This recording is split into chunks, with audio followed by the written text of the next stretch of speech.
All right, y'all.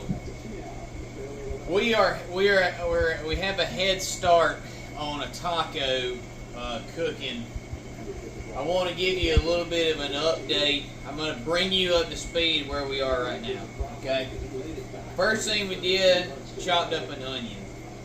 Put some oil in the pan. Heat up the pan to about a 3 on your stove, and then put the onions in the meat first. Okay. Onions, it takes longer for them to cook than it does for meat. Personally, I don't like the texture of onions, and I grew up with a brother who doesn't like the texture of onions.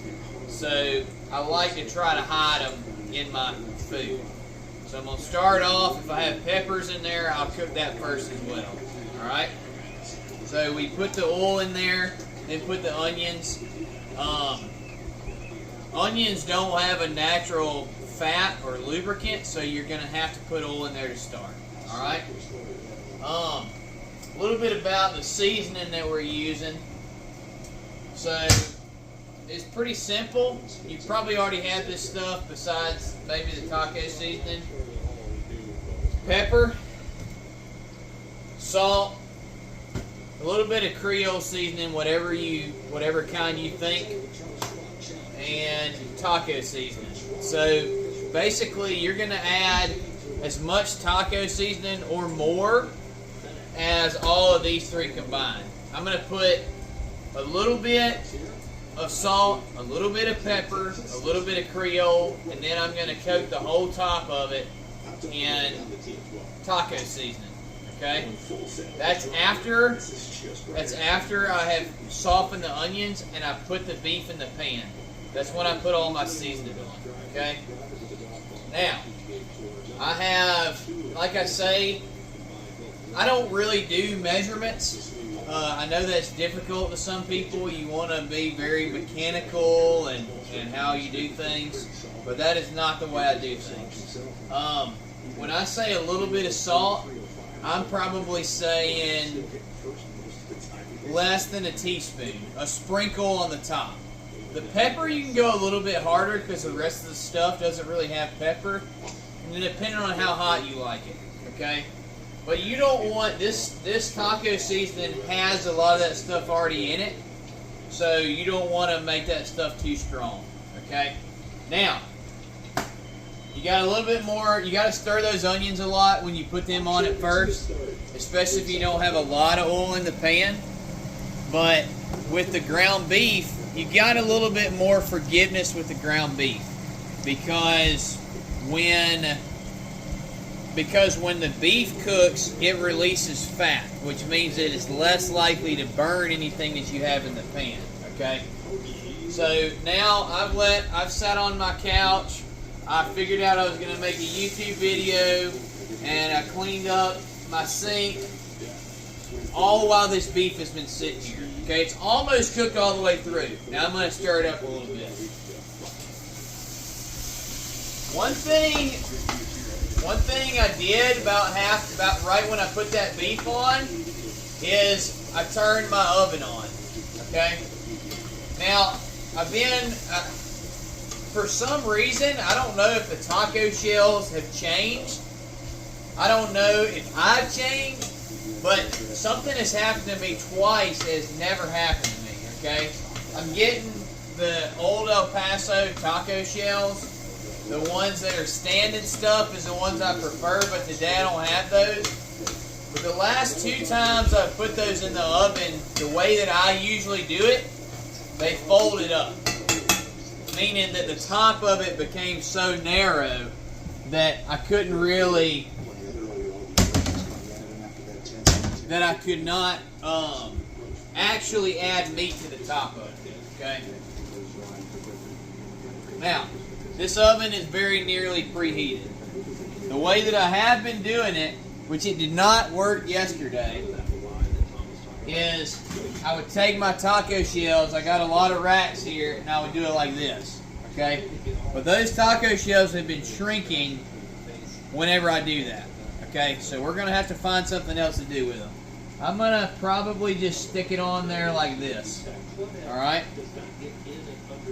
Somebody might say, oh, your oven's not clean or you're eating stuff. I'm like, dude, this thing is 350 degrees. Alright? You might get some salt in the bottom of it, but hey, I'm a bachelor, I don't really care. So we're gonna add these in there. And then we're gonna I'm gonna turn this off. That's probably already ready. That cast iron is gonna maintain a lot of heat.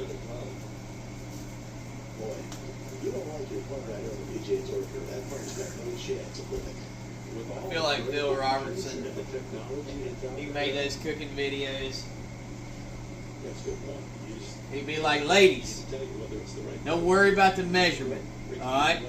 Just throw a little bit of this in there, throw a little bit of that in there. Alright. Yeah, we gotta go quick. So those taco shells are now, they're cooking. Okay?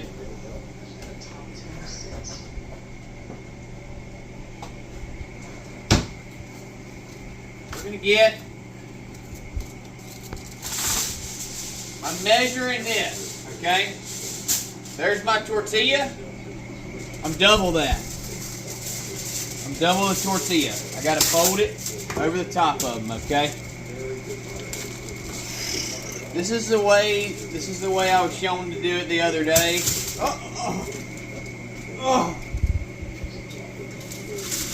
That one's yours.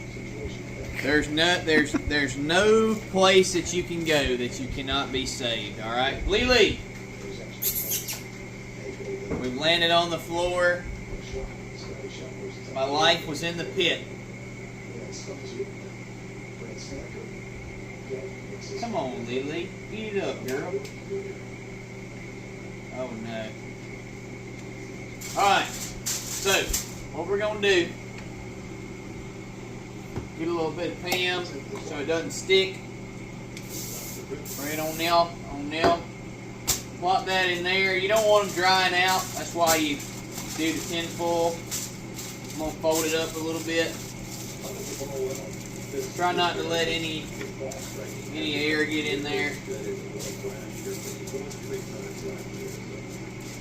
I usually do not do soft shell tacos, but because of the limited supply at Dollar General, here I am with some soft shell tacos. Also, I ate some the other day at a gathering, and yeah.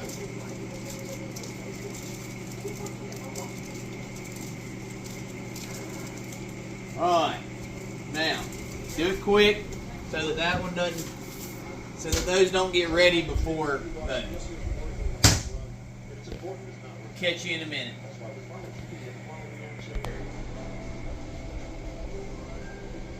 Alright, so I'm using a strainer. You can try to, pour it in a bowl. I'm just going to go ahead and plop it right down in there. I got a pot up under that. It's going to catch all my meat. Okay. Draining it out. Dumping it right back in. That's our soft onions. Whew. Okay. Now, let's see what these taco shells are doing.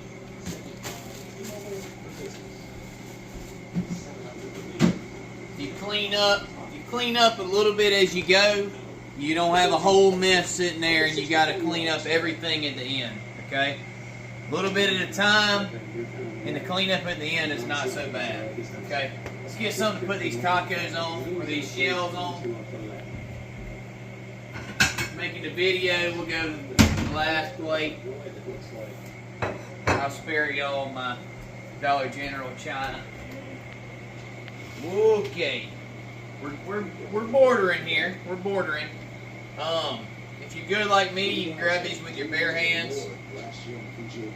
If you're making a YouTube video, and maybe you consider something else. Yeah, we're gonna go bare hands. You just gotta be fast. Quick, quick, quick.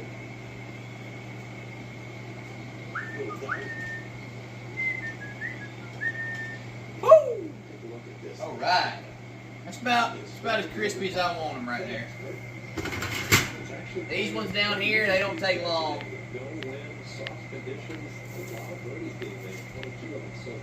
Plop them right up there. Alright?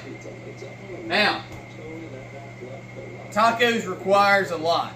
Alright? Maybe one of y'all who are in a better position than me can invent just you got the kit with the shells, right? You got the seasoning and the sauce with the shells.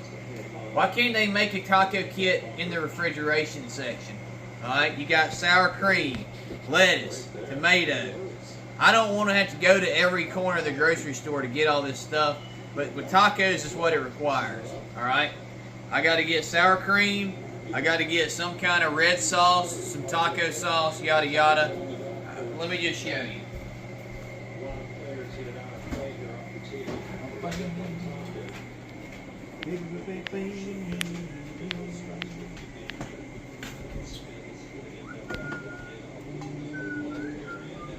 I'll put this on pause.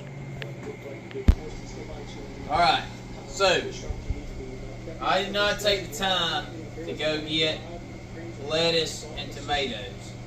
But like I'm saying, somebody, one of you awesome people, invent a taco kit, okay? Maybe I'll add it to my list of inventions. Anyhow, we're going to get this spatula here.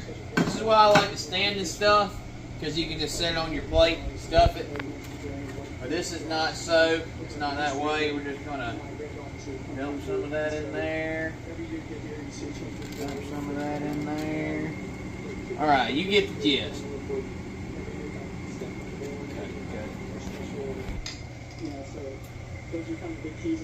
Got a little bit of taco sauce here. I want to sprinkle that on the top. You may want to preface this with cheese, but honestly, with the tacos, you can afford to lose one or two ingredients. Yeah, we're just going to sprinkle a little bit of taco sauce, some sour cream, and I got a bonus ingredient. It's not a regular.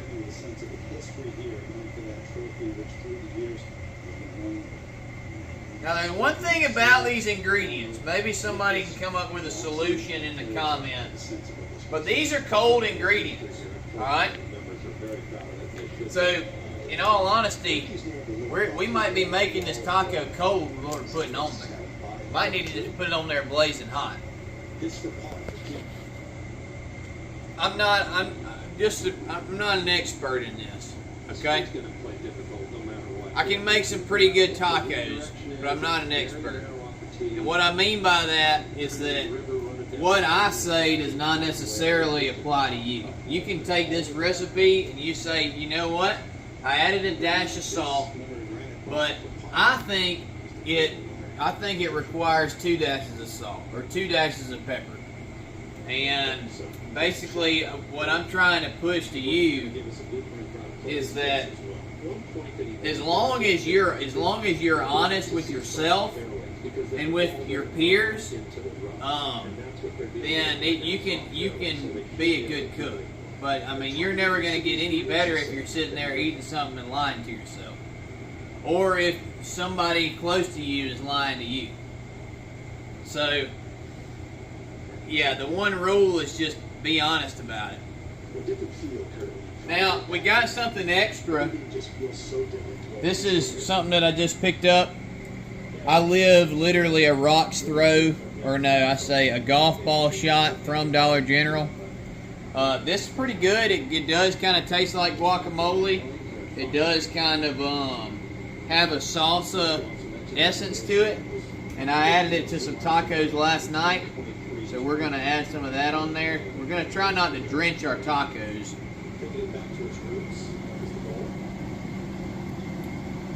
So something like that. And I'm not a very repeat process. I'm more of an opportunistic cook. So that means if I have it, I'll make something out of it.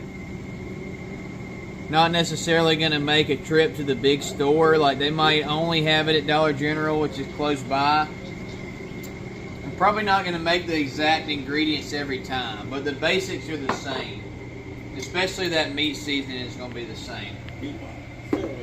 So this is our finished product on the hard shell taco. It's going to be the same for your soft shell taco. Get you some shredded cheese, you know, maybe add that on there. But